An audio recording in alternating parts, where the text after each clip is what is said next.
안녕하십니까? 안녕하세요. 네, 행복한 안식일입니다. 안식일을 맞이하여서 성전에 찾으신 여러분을 진심으로 환영합니다. 이 안식일 하나님의 사랑 안에 거하시는 저와 여러분 되시길 간절히 바랍니다. 아멘.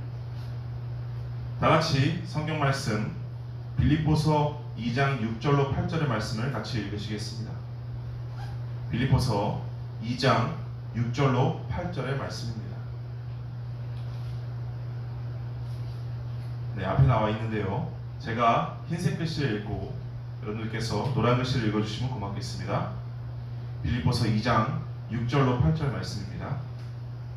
그는 근본 하나님의 본체시나 하나님과 동등됨을 취할 것으로 여기지 아니하시고 오히려 자기를 비워 종의 형체를 가지사 사람과 같이 되셨고 사람의 모양으로 나타나사 자기를 낮추시고 죽기까지 복종하셨으니 곧 십자가에 죽으시니라. 아멘. 오늘은 기본교리 네 번째 내용을 같이 공부하시겠습니다. 저는 오늘도 질문으로 말씀을 시작하고자 합니다. 자, 여러분, 예수님에게 나는 어떤 존재일까요? 예수님에게 있어서 사람은 어떤 존재일까요? 네. 자, 그렇다면 다르게 생각해서 예수님은 나에게 어떤 존재입니까? 네, 감사합니다. 제가 이 질문을 드리는 이유는 이 질문이 나의 신앙 고백이기 때문입니다. 어떻게 예수님께서는 하나님의 입장에서 아무런 거리낌 없이 모든 것을 다 내려놓으시고 이 땅으로 오실 수 있었을까요? 오늘은 아들 하나님, 다른 표현으로는 성자 하나님에 대해서 같이 나눠보는 시간을 가져보려고 합니다. 오늘 이 말씀을 통해서 나를 위해서 이 땅에 내려오신 예수님을 개인적으로 만나게 되시는 저와 여러분 되시길 간절히 바랍니다. 다같이 재림교회 기본신조 네 번째 내용을 같이 보시겠습니다. 제가 읽도록 하겠습니다. 영원하신 아들 하나님은 예수 그리스도 안에서 성육신하셨다. 그분을 통하여 만물이 창조되었으며 하나님의 품성이 계시되었고 인류의 구원이 성취되었으며 세상이 심판을 받는다. 영원토록 참 하나님이신 분이 참 인간 예수 그리스도가 되셨다. 그분은 성령으로 잉태되시고 동정녀 마리아에게서 탄생하셨다. 그분은 인간으로서 생활하셨고 유혹을 당하셨으나 하나님의 의와 사랑을 완전하게 예증해 보이셨다. 그분은 당신의 기적을 통해 하나님의 권능을 드러내셨으며 하나님께서 약속하신 메시아이심이 증명되셨다. 그분은 우리의 죄를 위해 우리 대신 자발적으로 고난당하시고 십자가에서 죽으셨으며 죽은 자 가운데서 부활하시고 승천하사 우리를 위해 하늘 성소에서 봉사하신다. 그분은 당신의 백성을 최종적으로 구원하고 만물을 회복하고자 영광 중에 다시 오실 것이다. 아멘.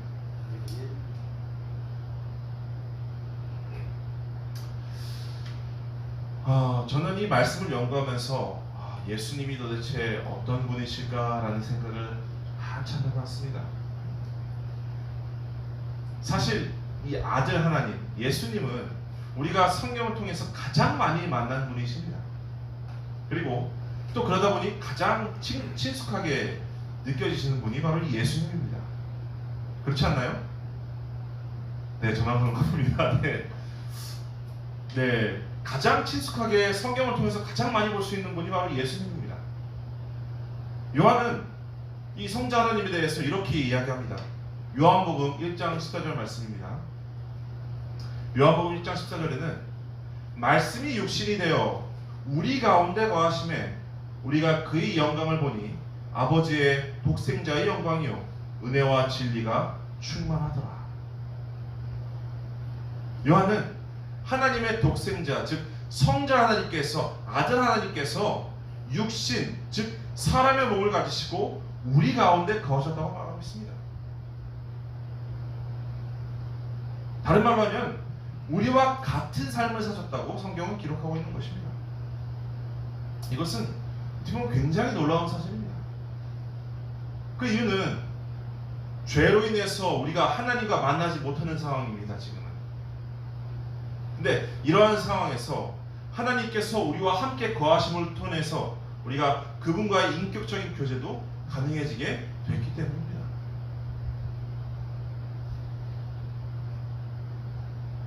자, 하나님은 참으로 사람이 되셨을까요? 진정 하나님이십니까? 하나님은 사람이 되셨습니까? 이에 대해서 성경은 조금도 망설임 없이 그렇다. 하나님은 사람이 되셨다라고 증언하고 계십니다. 하나님께서 육신, 즉 사람이 되셨다는 이 성경의 주장을 가리켜서 성육신이라고 이야기합니다. 자, 그리고 우리가 보는 이 성경책에 신약의 첫 번째 네 책이 있죠. 그 네 책, 다른 말로 표현하면 사복음서라고 합니다. 이 네 복음서에는 성육신하신 성자 하나님을 목격하고 또 그분과 교제한 자들의 생생한 기록과 증언들을 또 담고 있는 것이 이 사복음서입니다. 그래서 이 성경을 보면 사복음서에 보면 특별히 하나님께서 태어나시고 공생애 하시고 십자가에 달려 돌아가시고 그 이후에 있는 내용까지 전반적으로 다 나와 있는 것입니다. 그렇다면 보다 구체적으로 누가 이 성육신에 대해서 고백하고 있는지 네 복음서를 중심으로 몇 구절 같이 살펴보시도록 하겠습니다. 우리는 먼저 베드로의 고백을 통해서 예수님을 확인할 수 있는데요. 베드로는 마태복음 16장 16절에 이렇게 고백합니다. 시몬 베드로가 대답하여 이르되 주는 그리스도시요 살아계신 하나님의 아들이다. 베드로는 지금 자신이 주님으로 부르고 있었던 이 사람은요 나사렛이라는 곳에서 태어났습니다. 그리고 이 사람은 목수의 아들입니다. 이 목수의 아들 나사렛에서 태어난 예수님을 하나님의 아들이라고 고백하는 것입니다. 예수님께서 이 고백을 들으시고 이렇게 말씀하십니다. 마태복음 16장 17절 말씀입니다. 예수께서 대답하여 이르시되 바요나 시몬아 내가 옳도다. 이를 내게 알게 한 이는 혈육이 아니요 하늘에 계신 내 아버지시니이다. 아멘. 하나님께서 베드로를 깨닫게 하셔서 베드로가 이제 하나님이 이 예수님이 누군지 예수님 아들 하나님께서 이 땅에 오셨다는 것을 알게 하셨다는 것입니다. 사실 이 베드로뿐만 아니라 복음서 기자 전체가 나사렛 예수를 가리켜 이 땅에 오신 아들 하나님 성자라고 다양한 방법으로 주장하고 또 기록하는 것들을 우리는 확인할 수 있습니다. 누가복음 8장 28절입니다. 이 누가복음 8장 28절은 예수님의 제자는 아닙니다. 거라사 지방에서 귀신 들린 자가 예수님을 보고서 외친 말입니다. 이렇게 외칩니다. 예수를 보고 부르짖으며 그 앞에 엎드려 큰 소리로 불러 이르되 지극히 높으신 하나님의 아들 예수여 당신이 나와 무슨 관계입니까? 당신께 구하노니 나를 괴롭게 하지 마옵소서. 심지어 지금 여기 나오는 말씀은 마귀조차도 예수님을 가르쳐서 하나님의 아들이라고 고백하는 것입니다. 또 마가복음 15장 39절은 이방인이 외친 고백을 이렇게 기록하고 있습니다. 예수를 향하여 섰던 백부장이 그렇게 숨지심을 보고 이르되 이 사람은 진실로 하나님의 아들이었도다 하더라. 이처럼 성경의 사복음서에는 한결같이 가장 중요한 내용으로 나사렛 예수님이 사람이면서 동시에 하나님으로 이 땅에 오신 성육신하신 분으로 기록하고 또 소개하는 내용들을 우리는 확인할 수 있는 것입니다. 또 성경은 예수님에 대해서 하나님께서 아들이라고 고백하는 기록도 존재합니다. 하나님께서 직접 아들이라고 고백하신 것입니다. 마태복음 3장 16절 17절 말씀입니다. 예수께서 침례를 받으시고 곧 물에서 올라오실세 하늘이 열리고 하나님의 성령이 비둘같이 내려 자기 위에 임하심을 보더니 하늘로부터 소리가 있어 말씀하시되 이는 내 사랑하는 아들이요 내 기뻐하는 자라 하시니라. 아멘. 성육신은 이 땅에 오신 하나님을 나타내는 말입니다. 누구로 드러내셨을까요? 누구로 드러내셨죠? 성육신 하신 하나님의 이름 나사렛 예수입니다. 이 땅에 아들 하나님께서 오셨습니다. 자, 그렇다면 아들 하나님께서는 왜 사람의 모습으로 이 땅에 오신 것일까요? 아니, 사람의 모습으로 이 땅에 오셔야만 했을까요? 왜 그런 것일까요? 우리는 그 이유를 성경에서 찾을 수 있습니다. 다 같이 요한복음 3장 16절에서 17절 말씀을 같이 보시겠습니다. 요한복음 3장 16절과 17절 말씀입니다. 네. 하나님이 세상을 이처럼 사랑하사 독생자를 주셨으니 이는 그를 믿는 자마다 멸망하지 않고 영생을 얻게 하려 하심이라. 하나님이 그 아들을 세상에 보내신 것은 세상을 심판하려 하심이 아니요 그로 말미암아 세상이 구원을 받게 하려 하심이라. 아멘.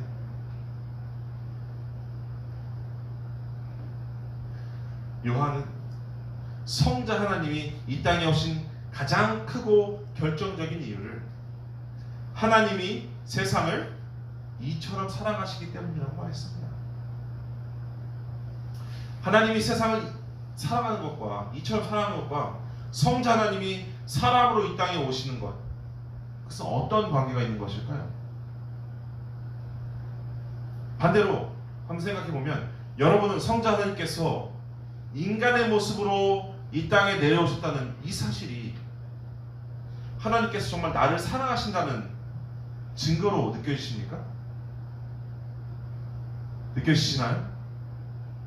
아멘. 감사합니다. 네. 분명한 사실은 우리가 느끼건 느끼지 못하건 간에 하나님은 자신의 독생자를 저와 여러분을 너무나 사랑하시기 때문에 하나님께서 사람으로 오시는 것을 허락하셨다는 사실입니다.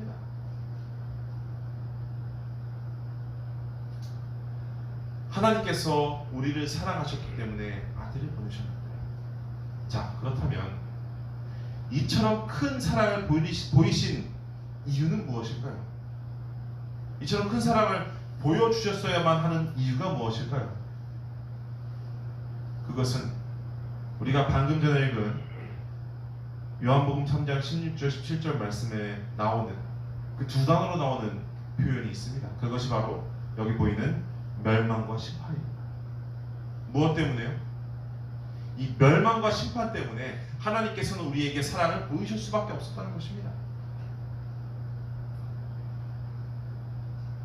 우리가 성경을 볼 때 창세기 3장에는 우리가 인류가 하나님의 말씀을 무시하고 오히려 사단의 거짓된 말을 따름으로 인해서 얼마나 끔찍한 결과를 가지고 있는지 우리는 이 성경을 통해서 확인할 수 있습니다. 창세기 3장 17절과 19절 말씀이 이렇게 남아 있습니다. 아담에게 이르시되 내가 내 아내의 말을 듣고 내가 내게 먹지 말라 한 나무의 열매를 먹었은즉 땅은 너로 말미암아 저주를 받고 너는 내 평생에 수고하여야 그 소산을 먹으리라. 내가 흙으로 돌아갈 때까지 얼굴에 땀을 흘려야 먹을 것을 먹으리라. 내가 그것에서 취함을 입었습니다. 너는 흙이니 흙으로 돌아갈 것이니라 하니라. 범죄의 결과, 죄로 인해서 발생된 결과는 절망적이고 두려운 것입니다. 여기서 사람에게 주어진 저주는 무엇이죠? 평생 수고해야지 먹고 살 수 있는 것입니다. 그리고 그 수고의 꽃이 뭐예요? 결국에는 흙으로 돌아가는 것입니다. 그런 심판을 받게 되었다는 사실을 우리에게 보여주고 있는 것입니다. 그런데 더욱 큰 문제는 이와 같은 저주를 받은 사람들이 저주에서 벗어나기 위해서 아무리 노력해도 스스로는 죄의 값을 치를 수 있는 방법 그리고 능력이 전혀 없다는 것입니다. 다시 말해서 죄 지은 인간이 할 수 있는 사실이 죄 지은 인간이 할 수 있는 일이란 헤어날 수 없는 이 깊은 수렁에 빠진 것처럼 공포와 두려움 또 허탈감과 무력감 속에서 자신의 비참한 운명을 슬픈 가운데서 받아들여야 하는 것, 그 이상도 그 이하도 아닌 것을 계속적으로 경험해야 된다는 것입니다. 그리고 이 사실에 대해서 우리는 이 사실을 너무나 잘 알고 있습니다. 성경을 읽음을 통해서 하나님께서 지혜를 주심을 통해서 너무나도 잘 알고 있고 우리는 그로 인해서 하나님께 더욱더 간구하고 기도하고 있는 것입니다. 그런데 우리 외에 우리를 지으신 하나님께서 이 사실을 너무나도 잘 알고 계셨습니다. 사실 하나님께서 우리의 모습을 본다면 어떤 모습일까요? 우리의 모습은 어떻습니까? 정말 아름답고 정말 늠름하고 잘생긴 사람들의 모습인가요? 하나님께서 우리의 모습을 보셨을 때 우리는 하나님의 말씀을 불순종하고 오히려 배은망덕한 피조물의 모습이 바로 나의 모습입니다. 그런 놀라운 사실은 하나님께서는 그의 피조물들을 그들의 죄에 따라서 죄의 결과에 따라서 다루시는 것이 아니라 언제나 같은 모습으로 사랑으로 대하시는 분이시라는 사실입니다. 하나님은 지금도 자신에게 범죄했을지라도 사람들을 얼마나 사랑하시는지를 나타내기를 원하고 계시는 분이 바로 하나님이십니다. 그래서 스가랴서 6장 13절에 이렇게 표현하고 있는 것입니다. 그가 여호와의 전을 건축하고 영광도 얻고 그 자리에 앉아서 다스릴 것이요 또 제사장이 자기 자리에 앉으리니 이 둘 사이에 평화의 윤혼이 있으리라 하셨다. 자, 우리가 평화의 윤혼이라고 불리는 이것을 하나님께서는 창세 전에 이미 세워놓으셨습니다. 인류를 구원할 구원의 계획으로서 세워놓으셨습니다. 그리고 하나님께서는 그 계획에 따라서 인류를 구원하시기 위해서 그 일을 계획에 옮기신 것입니다. 그 실행에 옮기신 내용은 이렇습니다. 첫 번째로 아버지 하나님입니다.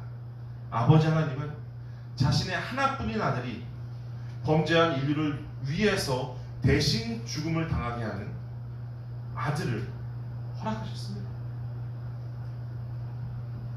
그것이 첫 번째 아버지 하나님께서 하신 일입니다.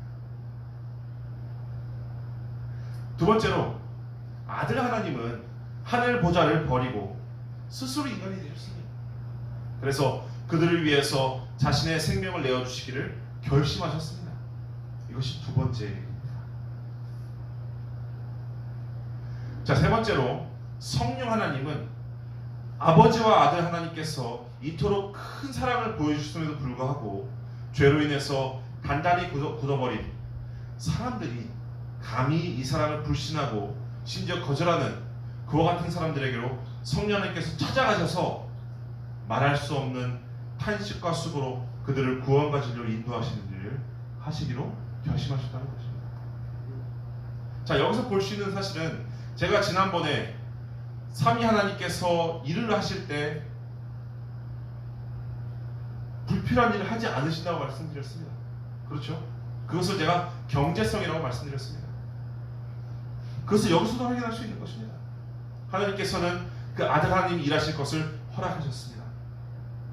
아들 하나님은 본인을 주시기로 결심하셨습니다. 그리고 성령 하나님께서는 그럼에도 불구하고 받아들이지 않는 사람들에게 다가가셔서 그들 안에서 일하신다는 것입니다. 자, 그렇다면 다시 한번 물어보겠습니다.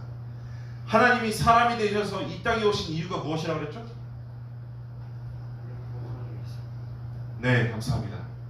하나님이 세상을 너무나도 사랑하시기 때문에, 그렇기 때문에 차마 사람들에게 당한, 사람들이 정말 이제 얼마 남지 않은 이 멸망과 심판을 두고 볼 수 없기 때문입니다. 그래서 새 하나님 모두가 자신의 가장 큰 희생과 수고를 감수하시기로 결심한 것이고, 또 결심만 하신 것이 아니라 그 일을 실천으로 옮기기 위해서, 즉 저와 여러분들을 구원하시기 위해서 아들 하나님께서 사람이 되셔서 이 땅에 오신 것입니다. 이것이 바로 성육신하신 이유입니다. 자, 그렇다면 하나님께서는 어떤 방법으로 범죄한 인류를 구원하셨을까요? 그것은 오늘 주제 성경절입니다. 빌립보서 2장 6절로 8절 말씀입니다. 그는 근본 하나님의 본체이시나 하나님과 동등됨을 취할 것으로 여기지 아니하시고 오히려 자기를 비워 종의 형체를 가지사 사람들과 같이 되시고 사람의 모양대로 나타나사 자기를 낮추시고 죽기까지 복종하셨으니 곧 십자가에 죽으십니다. 성경은 이야기합니다. 아들 하나님께서 이 땅에 오신 이유가 자신의 생명을 희생하기 위해서였고, 또 이 희생을 통해서 인류를 구원하시기 위하여 이 땅에 오셨다는 것입니다. 성자 하나님이 인류를 구원하기 위한 방법은 자신을 낮추실 뿐만 아니라 심지어 죽음까지도 가보셨다는 사실일 것입니다. 자, 그렇다면 다시 한번 질문 드리겠습니다. 성자 하나님께서 무엇 때문에 죽음이라는 대가를 치르기로 결심하신 것일까요? 왜 죽음을 본인이 대신하시는 것일까요? 그것이 나의 구원과 무슨 상관이 있는 것일까요?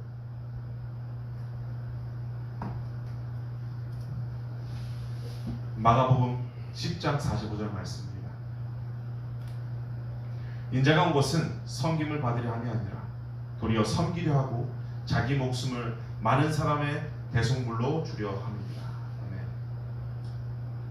예수님은 그 대답을 사람들이 못 찾으니까 직접 말씀하시는 것입니다.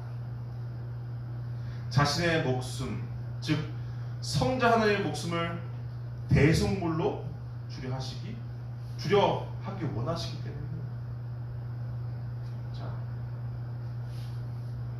여기서 우리는 아들 하나님이 이 땅에 오신 결정적인 이유를 발견하게 됩니다.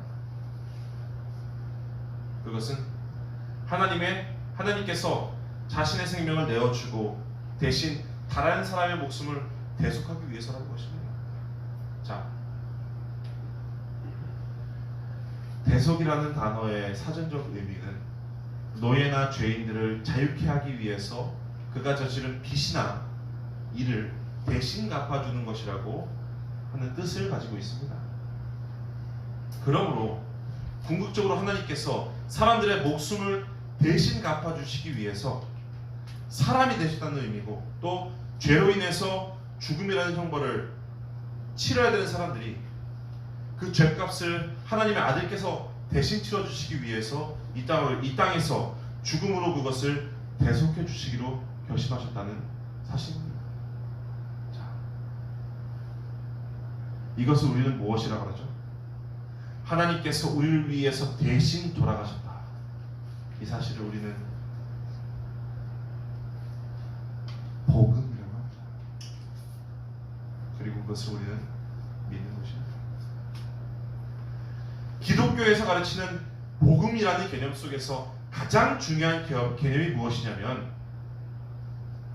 하나님의 아들께서 죄인들을 위해서 하신 대속, 속량 혹은 구속이라고 말하는 죄값을 대신 치러주는 일을 우리는 복음이라고 한다는 것입니다. 이것에 대해서 갈라디아서 1장 4절은 그리스도께서 하나님 곧 우리 아버지의 뜻을 따라 이 악한 세대에서 우리를 건지시려고 우리 죄를 대속하기 위하여 자기 몸을 주셨으니 그리스도의 대속을 통해서 내가 저지른 죄로 인해 받을 형벌 때문에 우리가 여태까지 두려워하고 떨었지만 더 이상은 두려워하고 절망할 필요가 없다는 것입니다.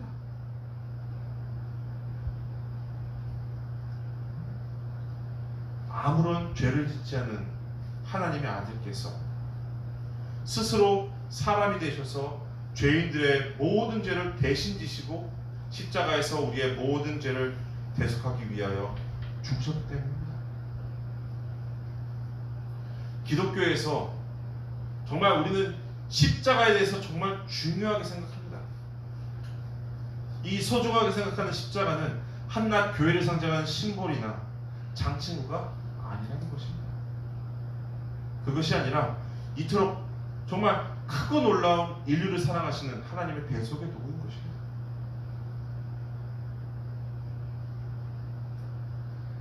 우리의 죄를 대속하시는 하나님의 아들은 그가 이 땅에 태어나신 이유에 대해서 대속을 위해 태어나신 그리스도라는 호칭을 얻기 위해서 태어나셨습니다. 마태복음 1장 18절입니다. 야곱은 마리아의 남편 요셉을 낳았으니 마리아에게서 그리스도라 칭하는 예수가 나시니라. 여기서 말하는 그리스도 예수 그리스도는 이 예수 그리스도라는 이 이름은 단순히 태어남을 통해서 얻어지는 이름이 아니라는 것입니다. 이 그리스도라는 이름, 이 그리스도의 뜻은 우리에게 친숙한 메시아라는 단어와 같은 의미입니다. 그 뜻은 인류를 구원할 구원자라는 뜻입니다. 즉 다시 말해서 예수 그리스도라는 이름은 무엇이라고요? 네, 밑에 보이시죠? 같이 한번 읽으실까요? 시작! 예수 그리스도, 예수 우리의 구원자. 네, 예수 그리스도라는 이름의 뜻은 예수, 즉 우리의 구원자 되심이라는 뜻입니다. 그 예수님께서는 우리의 죄를 구원하시기 위해서 이 땅에 오신 것입니다.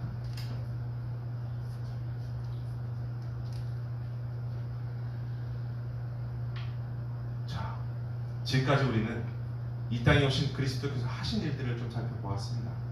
물론 다 다루지 못했습니다. 중요한 사실은 하나님께서 이 땅에 오셔서 하신 일이 무엇이죠? 저와 여러분들의 죄값을 자신의 생명으로 대신 갚아주신, 즉 우리를 죄로부터 구원하는 일을 하셨다는 사실입니다. 아멘이십니까? 아멘. 아멘. 그렇다면 제가 다시 첫 번째 드렸던 질문을 다시 한번 드려보도록 하겠습니다. 이제 예수님은 여러분에게 그리스도가 되십니까? 아멘. 아멘. 감사합니다. 아니면 여전히 나와는 상관없는 성경이라는 책에 나타난 한 인물입니까? 베드로는 말하기를 예수님께서 우리의 그리스도가 되셨으니 우리가 그분을 주로 섬기는 것이 마땅하다고 이야기하고 있습니다. 사도행전 2장 36절입니다. 그런즉 이스라엘 온 집은 확실히 알지니 너희가 십자가에 못 박은 이 예수를 하나님이 주와 그리스도가 되게 하셨느니라 하니라. 아멘.